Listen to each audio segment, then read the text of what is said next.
get started, everyone. Thank you for your patience again. Welcome to this presentation with Fullscript and Microbiome Labs. My name is Kaylee. I'm part of the marketing team at Fullscript, and we're very excited to have Dr. Pamela Smith here with us today to talk about the microbiome gut-brain connection and how it relates to depression and anxiety. Before we fully kick things off, I just want to remind everyone that this is being recorded, and you will all get a access to the recording after the event, as well as it lives on Fullscript's website at fullscript.com/webinars. So whether you attended, whether they registered, whether you have to drop off early, you'll have access to it after the event. Also, if you have questions, I know most of you already found it when I asked a question. There's a question section on your dashboard.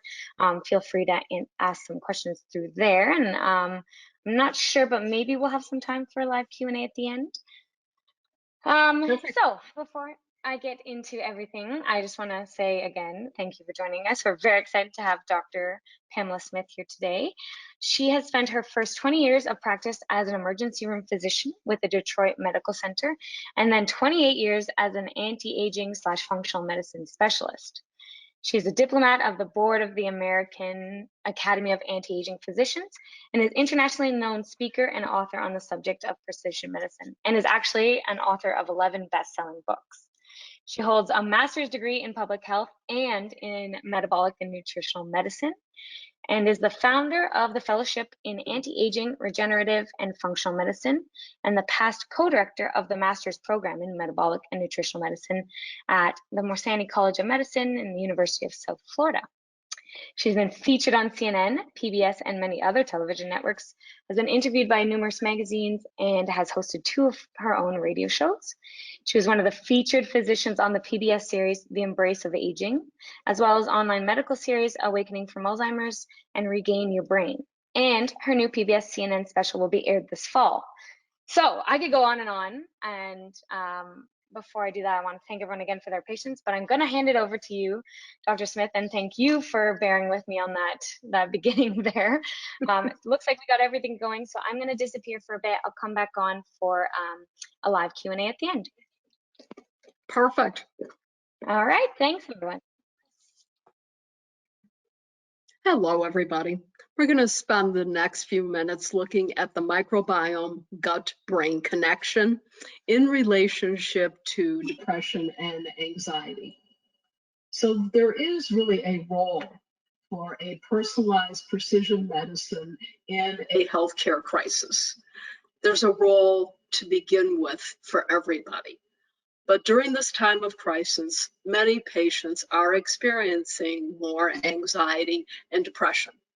There's a lot of etiologies of anxiety and depression, from an unhealthy eating program to lack of exercise, poor sleep hygiene, hypothyroidism, low male and female sex hormones, adrenal dysfunction, Lyme disease, toxic mold syndrome, toxic metals, neurotransmitter dysfunction, probably many other things as well. But one that is commonly forgotten is GI dysfunction. So major depressive disorder is a widespread mood disorder that has significant adverse effects on personal health and results in staggering medical costs. Despite a battery of psychological and pharmacological treatments for depression, only 74% of patients with major depressive disorder show any improvement. So there really is, from the British Journal of Psychiatry, an urgent need to develop more efficacious therapies and to identify the additional causal factors of depression. And one of those is GI health. Those of you who know me know that I love talking about male and female hormones. But if you ask me, is it more important for the person to be hormonally balanced or for their gut to be healthy? My response to you is they're equally as important. The patient's not healthy if their gut is not healthy. Yes, 70% of the immune system is in the GI tract, and almost half of the adults in the US experience intestinal illnesses at some time in their lives. Being low in B vitamins can promote maldigestion. B's go low when you're stressed. Excessive alcohol intake stresses the body's ability to digest.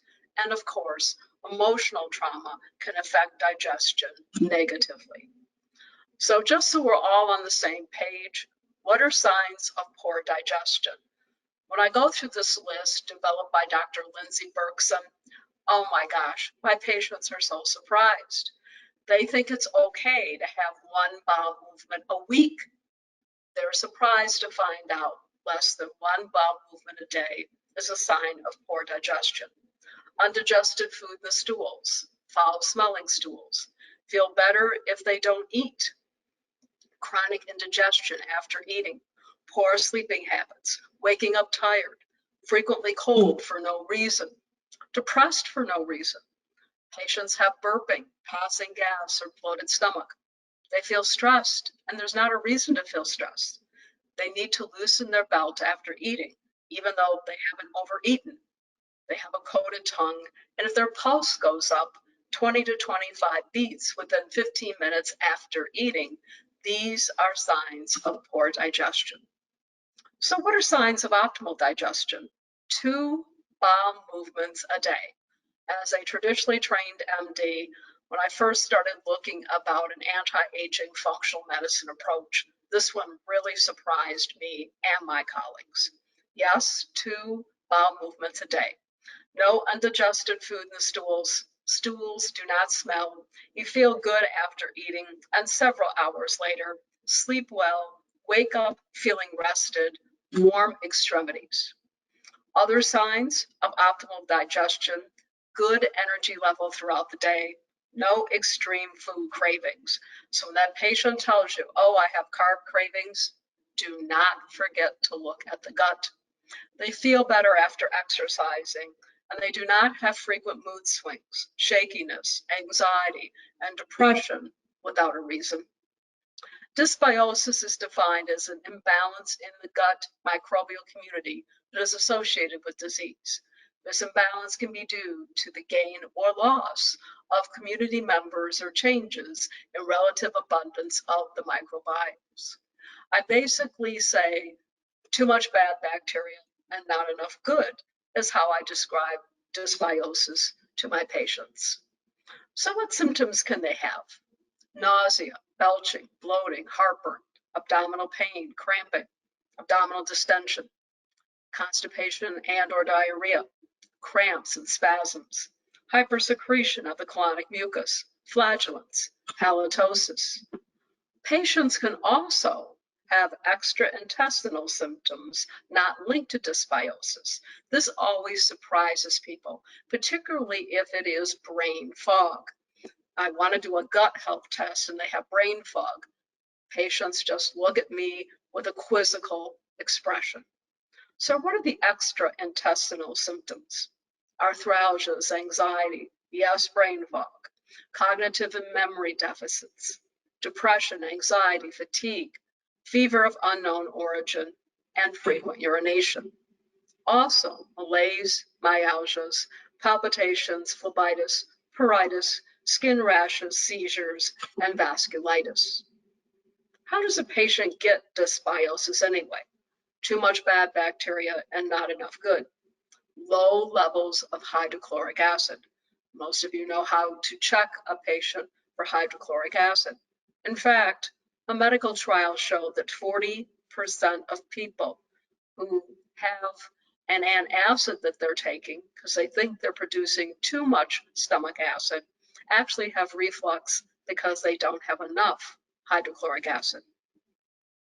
Other causes of dysbiosis: repeated use of antibiotics, carbohydrate malabsorption, food allergies and sensitivities. Do not forget that one. It's more common than you would think. Use of nonsteroidals, alcohol abuse, steroid use, pancreatic insufficiency, excessive stress, consumption of infected foods, and gastrointestinal surgeries. This is a big issue. It's part of how I became very interested in looking at gut health. Immune deficiencies can be a cause of dysbiosis. nutritional deficiencies, improper fasting or dieting, free radical production, alcohol abuse, diminished bile, travel, yeast infections, viruses, lectins, and even exposure to extreme altitude. So when we think of this, really, how did I become involved in looking at this idea? When I was 25 years old, I delivered my first child, a beautiful baby girl. About 2 years prior to that time, I had had a resection of my right ovary. I didn't have PCOS, I just had one cyst. They took it out. When I delivered 10 days later, I was very, very ill. I had intense abdominal pain. To make a long story short, I appeared in the ER with a temperature of literally 104.5. I honestly didn't know if I was going to live through the experience. It was prior to the time where CAT scans and ultrasounds were available everywhere. I was in a rural town in Georgia doing a public health commitment. I was very fortunate. I had a surgeon who had been in Vietnam, and he had seen almost everything you could see when it came to the abdomen. When he opened me up, I had a gangrenous ileum. He took out all my entire ileum, all the way to the ileocecal valve. Fortunately, I got to keep that. But I don't have an ileum. So do I make B12? Fortunately, we've discovered that in people who lose their ileum when they're young, the jejunum takes over. So I've never been B12 deficient. I've never been anemic. But yes, I am in the annals of surgery. If you go to 1979 and you pull up an article, youngest patient with a volvulus, you will see that 25-year-old white female was me. So I've always been interested in gut. I've looked and looked for what would help me and my patients have the perfect gut program. And I love microbiome products. I truly do. I use them myself. The Megaspore Biotic is an absolutely fabulous probiotic. The Mega Pre is their prebiotic, and then the Mega Mucosa. So it does recondition, rebuild, and reinforce. I start my patients with the Megaspore Biotic, and if they're not on a probiotic already that's pharmaceutical grade, I have them take one every other day for a week. The second week, they take one a day. The third week and thereafter, they take two a day, which is the therapeutic dose. The next month, I have them start the prebiotic Mega Pre.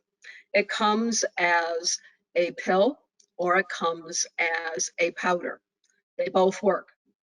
You do start the patient with half the dose initially, which is 3 pills or half a scoop and 16 ounces of water.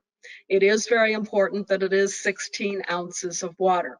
I learned the hard way. I put it in 8 ounces. It has stevia, and 8 ounces, it would be too sweet. The second week and thereafter, they use a full scoop or 3 pills twice a day. In the third month, they repair the mucosal lining because many people with dysbiosis go on to have leaky gut syndrome, and they do need to repair the gut lining. And that is what Mega Mucosa does. It has great nutrients in it, immunoglobulins, polyphenols to repair the gut lining. Half a scoop the first week, and then thereafter a full scoop a day. Yes, you can combine together the Mega Pre powder and the Mega Mucosa into the same 16 ounces of water. And this is what I literally do. So this is the Megaspore. It does recondition. Most probiotics are predominantly lactobacilli and bifidobacteria. They reseed the gut, but they don't survive digestion. Few companies have DNA verified their probiotics. Megaspore is different. Predominantly bacillus, it reconditions the gut.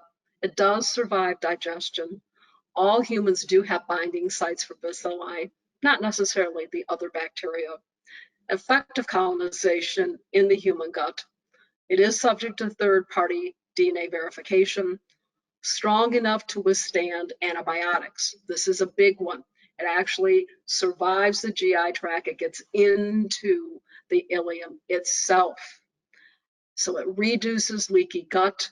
They actually did a medical trial, microbiome, and it was fabulous. It showed that 70% of people in 30 days had improvement of their leaky gut syndrome. Also, it lowers cholesterol, triglycerides, and of course, supports the immune system. It has Bacillus licheniformis, Bacillus indicus, subtilis, clausii, and coagulans. They all serve a different purpose. The licheniformis produces proteases, improves digestion, and it produces a broad spectrum of B vitamins.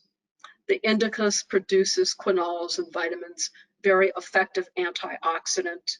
The subtilis produces nattokinase, vitamin K, highly important for the development of GALT.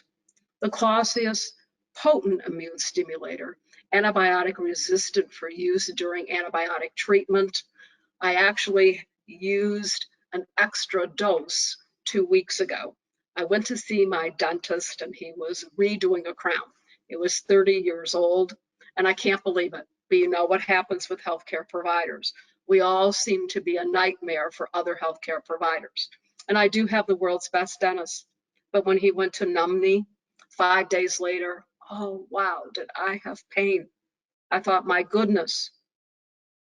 Put an ice pack on, took some LDN, my omega-3s, everything started sort of settling down, and I could feel where he had injected me, I literally had developed an abscess. So I did have to start on clindamycin. I try not to take antibiotics. I try not to give them to patients, but sometimes you can't get around it. And that's what I love about Bacillus clausii and megaspore in general. It does survive antibiotic use. So I took my clindamycin in the morning, 2 p.m., and in the evening, and I took my probiotic, the megaspore biotic, at 11 o'clock, not with the antibiotic. It was perfect. I had no gut issues at all. My patients don't either.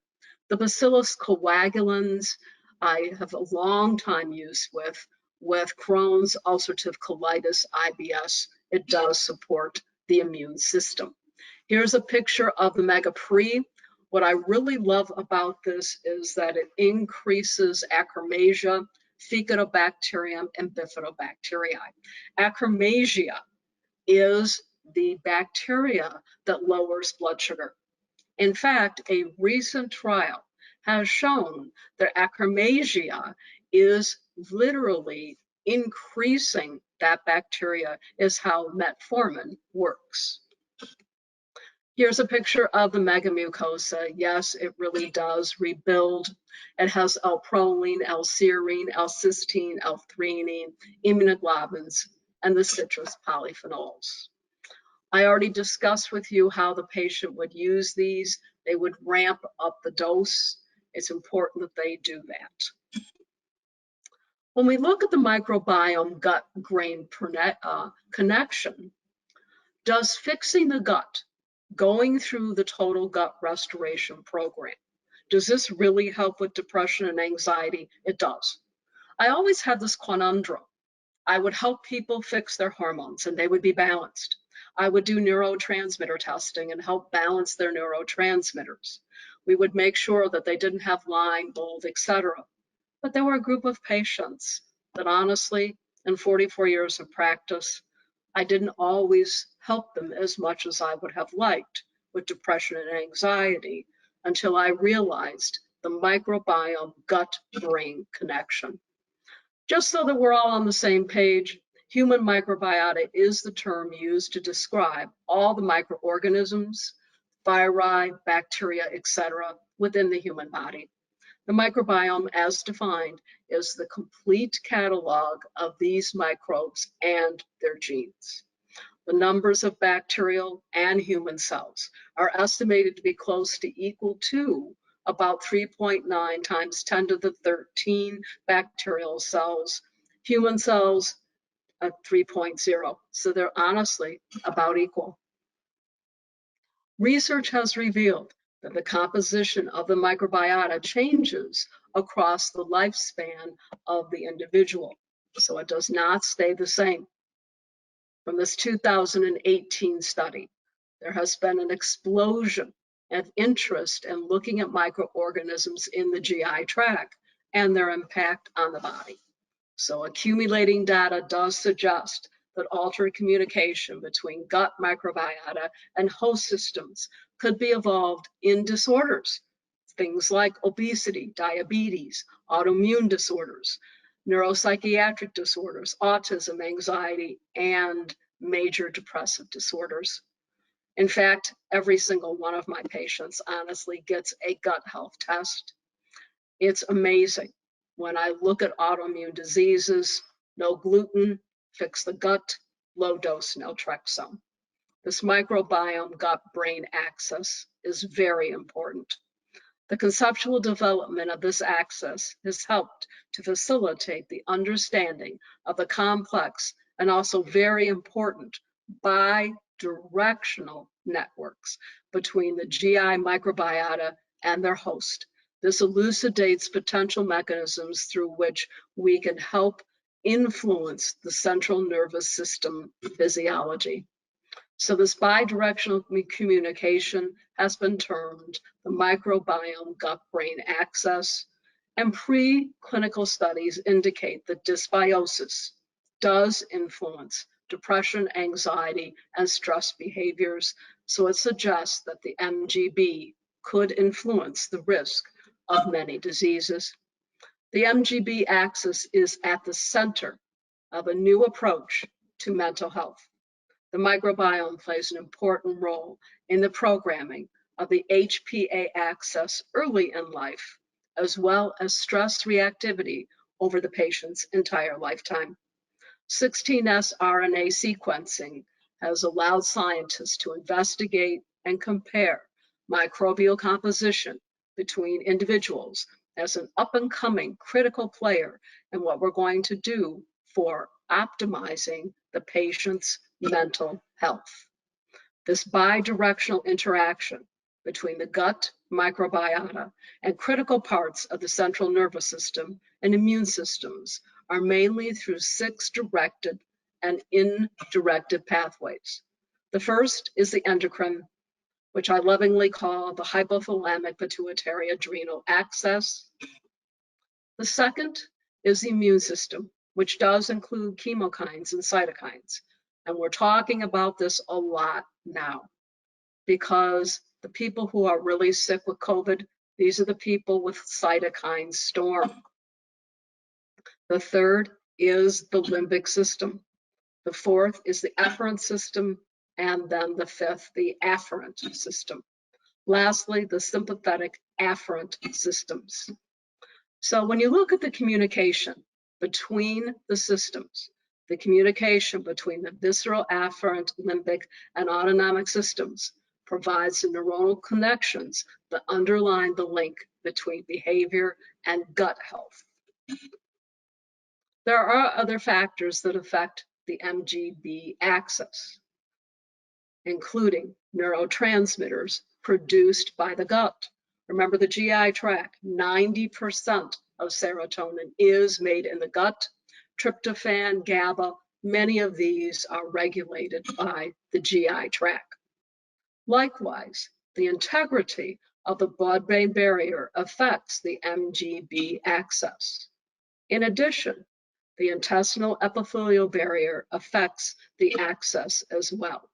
And this is from the Bruce Keller work, signaling pathways between the gut microbiota and behavior. Wow. Brain, gut wall, gut microbiome, back to the brain.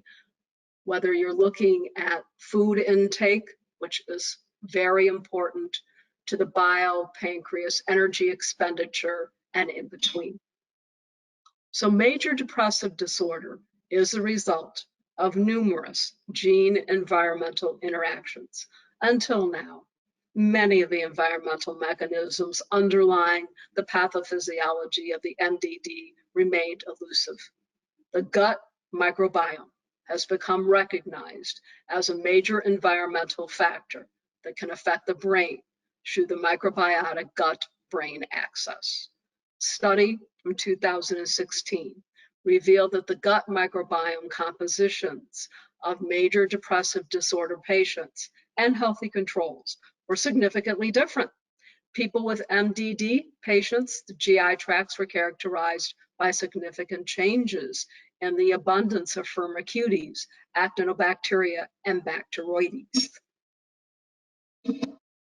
In addition, fecal microbiota transplantation of germ-free mice with depressive microbiota derived from MDD patients resulted in what? There was colonization and the poor little mice became depressed. It does matter. There was a difference in the microbiota compared to the healthy controls. The mice harboring the depressive microbiota primarily exhibited disturbances of microbial genes and host metabolites involved in carbohydrate and amino acid metabolization. This study demonstrated that dysbiosis of the gut microbiome may have a crucial role in the development of depressive-like behaviors. In these studies, the gut microbiota has been strongly associated with depression. This association has been attributed to the bidirectional communication between the gut and the brain. Likewise, decreases in diversity and richness of the gut microbiota are associated with depression in this study. So you're seeing it in a lot of different kinds of medical literature. Sometimes it's related to rheumatology. Sometimes it's in the GI literature. Sometimes it's in the psychiatric literature. Moreover, as previously mentioned, fecal transplantation from patients with MDD replicates depressive symptoms in the little laboratory animals that received it.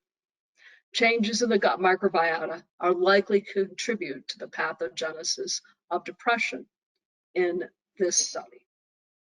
In this study, the adoption of depressive behaviors also resulted in reduced richness and diversity of the gut microbiota. This suggests that gut microbiota and depression can literally impact one another. Gut microbiomes are also capable of producing and delivering neuroactive substances such as serotonin and GABA. They act on the gut-brain axis. Preclinical research in rodents suggests that certain probiotics have antidepressive and anti-anxiety activities. The effects may be mediated via the immune system or the neuroendocrine systems. In these studies, they found significant differences in bacterial diversity between depressed individuals and healthy controls. So when we look at depression caused by dysbiosis, fascinating, in this study, 34 patients with major depression and 33 matched healthy controls. They were evaluated. Cytokines, C-reactive protein, salivary cortisol, plasma lipopolysaccharide binding protein were all measured. Fecal samples were collected looking at 16SRNA sequencing. The fecal microbiota transplantation was prepared for a subgroup of depressed patients and controls transferred to the microbiota in the rat model. This study showed that depression was associated with decreased gut microbiota richness and diversity. As previously discussed, there does exist a bidirectional communication between the GI tract and the brain. Increasing evidence shows that the gut microbiota can play a crucial role in this communication.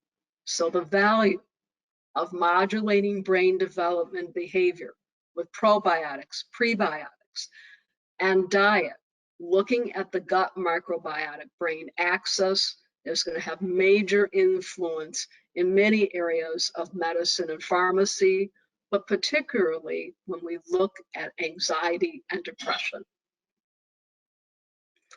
Research from 2018 in humans and rodents demonstrated that various probiotic formulations of lactobacilli bifidobacteria have clinical and neurochemical anxiolytic effects on the central nervous system. Of course, how do you build up lactobacilli and bifidobacteria? You start with really, really good bacteria, then you add the prebiotics, which help the rest of these bacteria grow. Initial evidence does suggest that probiotics affect various mechanisms of a gut-brain connection that modulate anxiety-like behaviors. In addition, these recent articles explore the evidence demonstrating how the gut microbiome may affect brain function in adults. It has impact on stress, anxiety, depression, and cognitive function. So giving probiotics to combat brain-related dysfunction offers a very promising approach now to neuropsychiatry and their disorders. In this 2019 study from General Psychiatry, it found that more than half of 21 studies concluded that regulating the intestinal microbiota is an effective treatment for anxiety symptoms. Animal studies strongly suggest a role for the gut microbiome in anxiety and trauma-related disorders, i.e. PTSD. Looking at stress and the gut microbiota, and in today's world, honestly, who's not stressed? When I do a saliva test to look at cortisol levels, I'm beginning to think that if they're abnormal, the patient's normal. If the patient has normal cortisol in today's world, then there's probably something wrong there. But you get my point. We have so much stress in today's world. Helping the patient have a healthy gut is going to build their immune system, but also has very much an effect on anxiety and depression. Emerging research has suggested a close interaction between the gut microbiota and the hypothalamic pituitary adrenal axis, the major neuroendocrine system that regulates the response to stress, and the communication may be closely interrelated with other symptoms. This second article here explores the effect of stress on gut microbiota and stress-related disorders such as anxiety and depression. Another study, literally we could spend all afternoon doing this, described the MDD chronic stress-induced changes, the NLRP3 inflammasome, so there's an actually inflammation that occurs, gut microbiota, and metabolic pathways, and how the inflammasome signaling may affect depressive-like behavior and gut microbiota composition. I can't honestly think of any disease process in an adult that doesn't have an inflammatory component to it. The implication is that novel therapeutic strategies could emerge for MDD and comorbid conditions. Animal trial from Translational Psychiatry, 2019. The fecal metabolome was altered first and subject to changes in the plasma metabolome. Changes in the abundance of fecal metabolites were associated with depressive-like behaviors with altered levels of neurotransmitters in the hippocampus. The analysis of the fecal metabolome and the fecal microbiota in the rats demonstrated consistent changes in the levels of amino acids, L-theanine, isoleucine, alanine, serine, tyrosine, and oxidized proline. They observed significant correlations between these amino acids and altered fecal microbiota. So the results of this study suggest that changes in amino acid metabolism by the gut microbiota contribute to changes in circulating amino acids, and they're associated with behavior indices of stress and depression. Human studies have investigated the effects of prebiotic and probiotic interventions on stress-related conditions. In this 2015 triple-blind, placebo-controlled randomized study suggested that probiotic supplementation may be effective to ameliorate or prevent depression. Results from another 2015 randomized controlled study suggested that in healthy individuals, consumption of prebiotics may decrease the awakening cortisol response. Wow! Consumption of prebiotics may decrease the awakening cortisol response and improve emotional response. So when you're looking at that salivary test, you're actually seeing, in addition, that awakening cortisol response.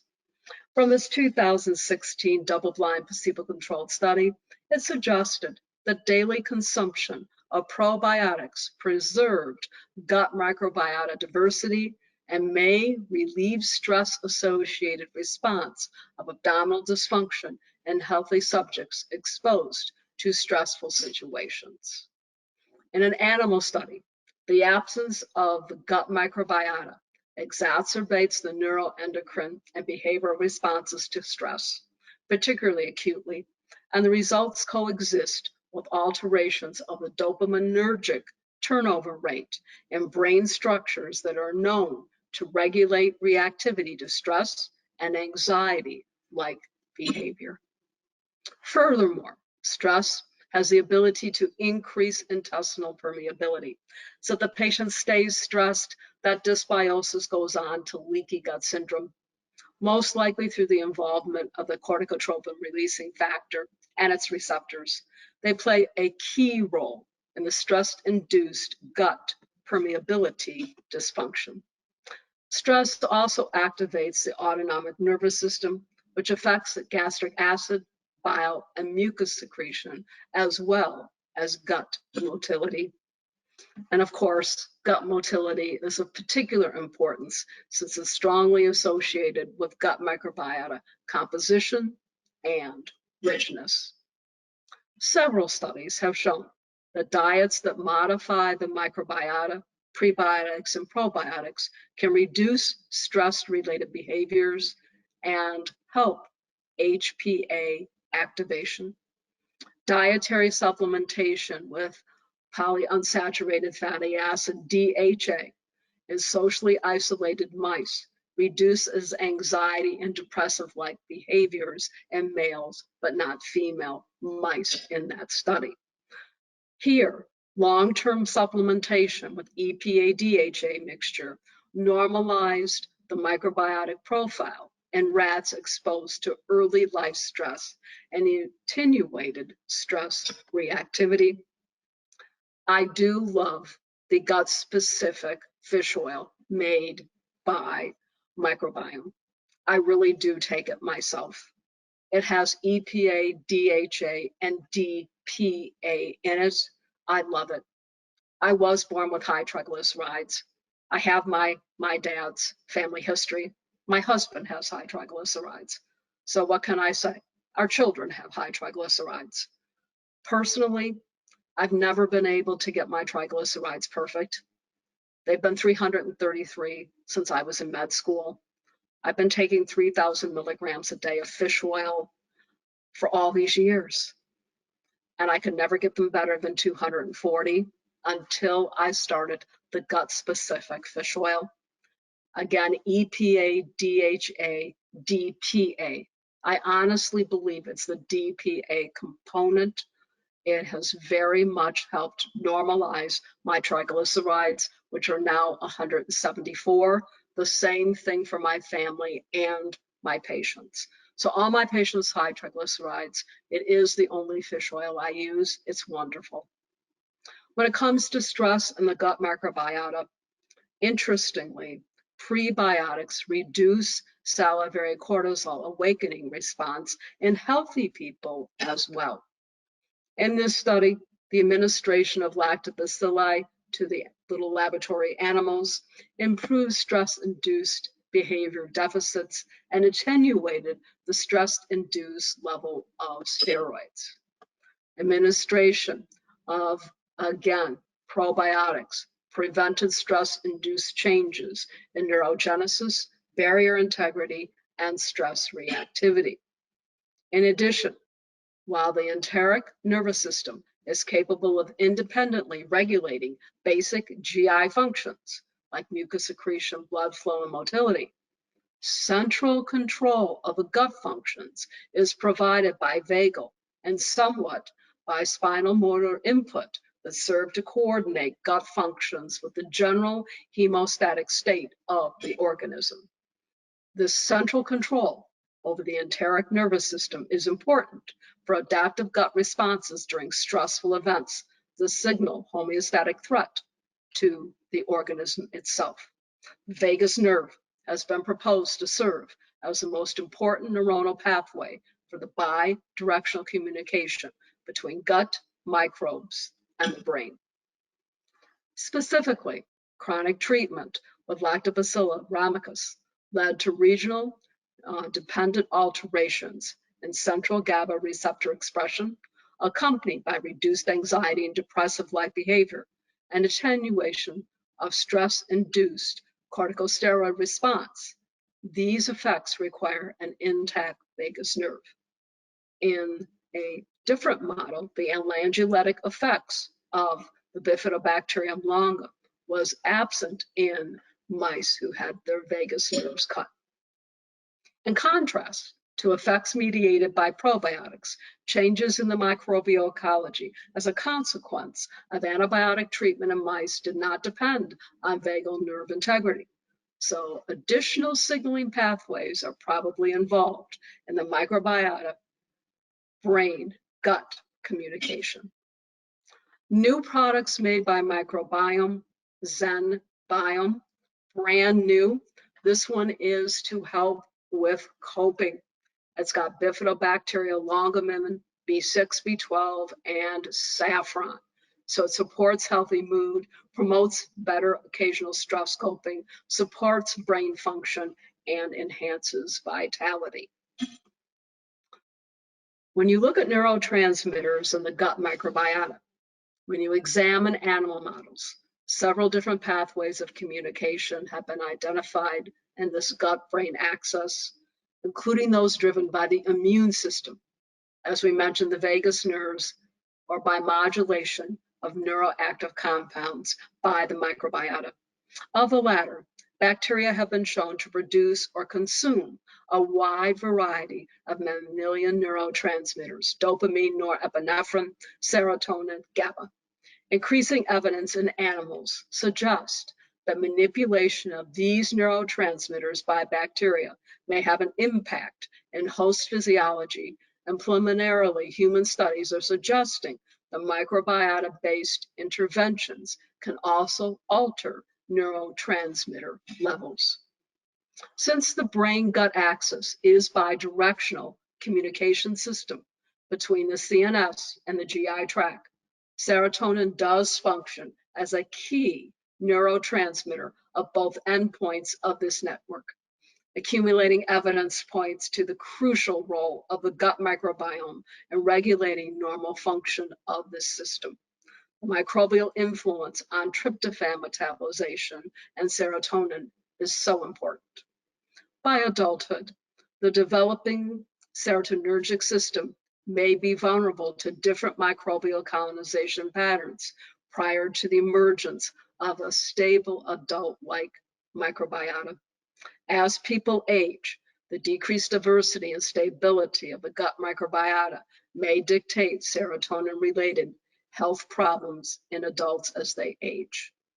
So therapeutic targeting of the gut microbiota may be a very valuable treatment for serotonin-related brain-gut axis disorders. Still looking at neurotransmitters, the essential amino acid tryptophan contributes to the normal growth and health of animals and humans. It also exerts modulatory functions on the gut-brain axis, since it is the sole precursor of serotonin. Tryptophan can be metabolized in other pathways, thereby modulating neuroendocrine and intestinal immune responses. The gut microbial influence on tryptophan metabolization is now emerging from this 2020 study as an important driving force in modulating tryptophan metabolization. People do have to have good sleep hygiene. If they don't have good sleep hygiene, then problems occur. Their immune system is compromised. They have an increased risk in other diseases. Another new product by Microbiome is Zen Biome for sleep. It has bifidobacterium, lemon balm, and L-theanine. So it supports sleep, promotes alpha brain waves, and enhances vitality, supports the HPA axis and cortisol levels. And of course, does diet matter? It does. Lastly, there is emerging evidence that an unhealthy dietary pattern may increase the risk of developing depression or anxiety, whereas a healthy dietary pattern may decrease it. Consequently, research suggests that dietary interventions could help prevent or be an alternative or adjunct therapy for depression and anxiety. Preclinical evidence suggests that this axis plays a key role in the regulation of brain function and behavior. The authors of this 2020 study argue that because diet is one of the most significant factors that affects human gut microbiota structure and function, nutritional intervention studies need to consider the gut microbiota as an essential piece of this puzzle. In conclusion, as you have seen, the microbiome gut-brain connection is a new and much needed approach to psychological health in the patient. For many patients, anxiety and depression have gone either untreated or have been treated only with medication without looking at the cause of the problem. Medicine in 2020 and 2021 is at a crossroads. The great news is we can now look at the cause of the problem. The role of a personalized, anti-aging, precision, functional medicine approach in healthcare is what's needed to have an overall approach to help the patient achieve optimal health. In this case, help with their psychological health of anxiety and depression. Thank you very much. Okay, thank you so much. Can we hear me? Yes, we can. Okay, good, good. We have a few questions coming through. If we have a couple minutes and some time, I can kind of go through them and see if you can provide a little more context or go back to a slide if it helps too. But a couple of them came when you were showing, the products, the mega products at the beginning of the presentation. And someone asked, are the products okay for someone following a low FODMAP diet? That's a great question. Microbiome actually has a new product out that helps with that problem. It's called FODMATE, and I do use it in my patients with IBS who do have problems, obviously, with how they're going to eat with a FODMAP diet. It's not for everyone, doesn't work for everybody, but certainly FODMATE has made it much easier and beneficial for these patients. Great, that's very convenient timing for that question. It was.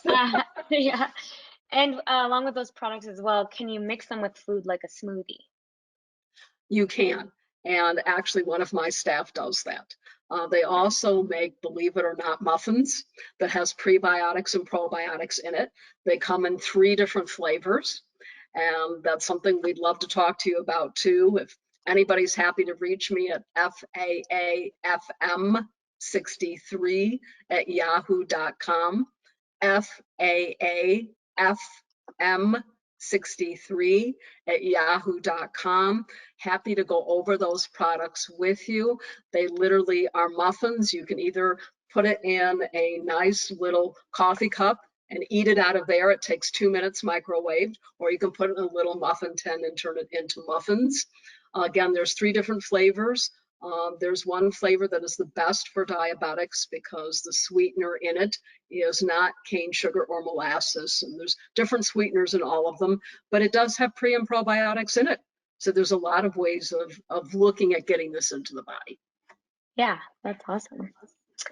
For those 3 products, how long is the protocol, and do you have a specific dosage, daily per weekly?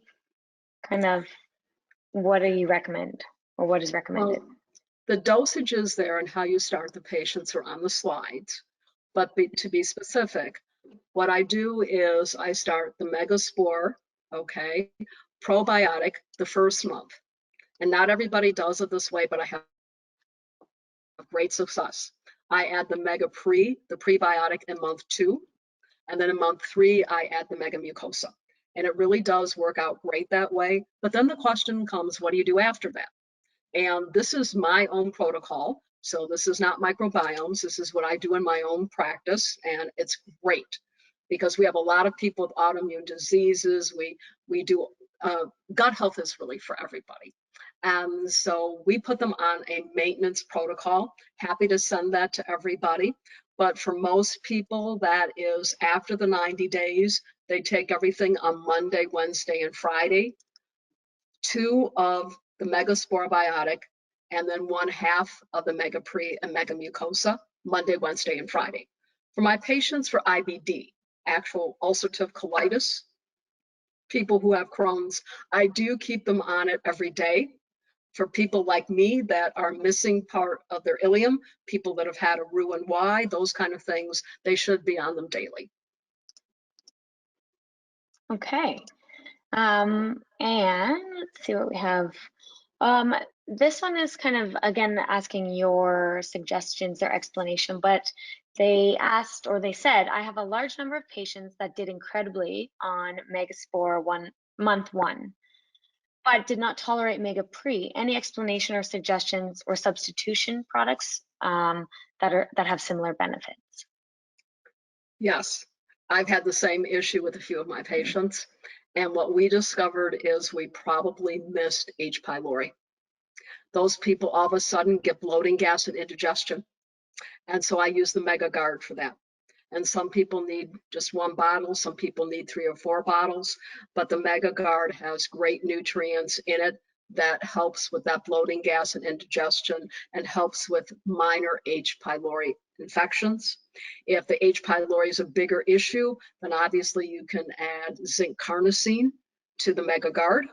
And then, of course, if the person has a big time H. pylori infection, I hold my medical license in Michigan. And so the medical board does require me to treat them with triple therapy, meaning 2 antibiotics and a PPI, which of course then is really funny to me because that destroys the gut.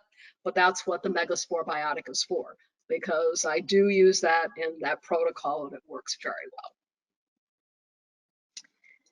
Okay, and this one is actually a good kind of general question, but can someone overdo it with probiotics? For example, with taking Megaspore prebiotic, Zenbiome Cope, and Zenbiome Sleep be too much? Probably not. I do have some patients on all of them. People that I've put on them have been more people with anxiety and depression, less with insomnia. But some of my people have that sort of racing brain and that anxiety component that stops them from sleeping. I do use all 3 of those, and so far they have done very well. And I think you may have touched on this throughout the presentation, but there was a question that came through. Are the products recommended for those clients taking anti-anxiety or antidepressant medications? Is there a different approach if they are taking them? Now, you can actually use any of these products with, I can't think of a medicine that you couldn't use them with, actually. The good news about fixing the gut is that some people do have to stay on medicines. I mean, I'm a very traditional doctor. I'm traditionally trained. I just tell people I have a bigger bag of tricks when we're able to do all of this. But a lot of times when we fix the gut, if they need to stay on their anti-anxiety agent or antidepressant, they just need less. They need a lower dose. And that's great, because side effects for almost every drug in the world are dose dependent. So it's wonderful to be able to have them do something different. All right, and a question just came in. Anything to share on patients with SIBO, or your recommendations, thoughts on SIBO? Well, certainly small intestinal bowel overgrowth is what we've been talking about today from the viewpoint of dysbiosis. So this is what I do for my SIBO patients. Okay. There's a few coming through too on microbiome on Fullscript. Now I know it's available in the US. Canada is definitely a little different, and it doesn't look like we actually have the products on the Canadian site just yet. However, I can update, the questions coming through, and we can provide some resources in the follow-up about the Canadian side, or if there's any information, although Dr. Smith, you might know more right now, but I know there's a couple of questions on the Canadian side, so I will try to provide some answers in a follow-up, and any resources as well that we can provide, protocols.